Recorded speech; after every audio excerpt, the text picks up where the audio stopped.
Et si une simple question spirituelle changeait notre idée de ce que veut dire posséder? Beaucoup cherchent la réponse. Mais si la question elle-même partait d'une fausse prémisse? Le vrai don ne serait pas un acte, mais plutôt un changement de regard sur ce qu'on croit posséder. L'erreur de base, c'est de croire qu'on possède quoi que ce soit pour de vrai. Voyons ça de plus près. Prenez le souffle, par exemple. Il entre et sort tout seul. Ce n'est pas une possession, c'est la vie. Pareil pour les pensées. Elles apparaissent et s'en vont. Elles traversent la conscience, mais ne sont à personne. Finalement, la vie elle-même n'est pas à nous. On en est juste une expression passagère, un courant.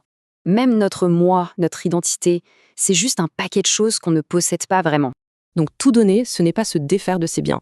C'est juste arrêter de s'approprier les choses. Et attention, ce n'est pas juste de la théorie, c'est une pratique de chaque instant, ici et maintenant. Une peur arrive, au lieu de dire « ma peur », on l'observe passer sans la revendiquer comme sienne. C'est une pratique constante, un lâcher-prise continu sur le courant de l'expérience qui nous traverse. Alors, que se passe-t-il quand on arrête de tout s'approprier?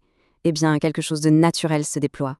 Sans effort, sans lutte, des choses positives émergent. La joie, la créativité, tout circule plus librement.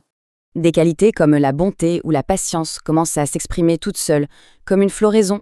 Et voilà le point clé, l'impression d'être séparé du reste disparaît. On devient le courant de la vie. Finalement, cette idée renverse tout. En renonçant à posséder, c'est peut-être là qu'on reçoit vraiment tout.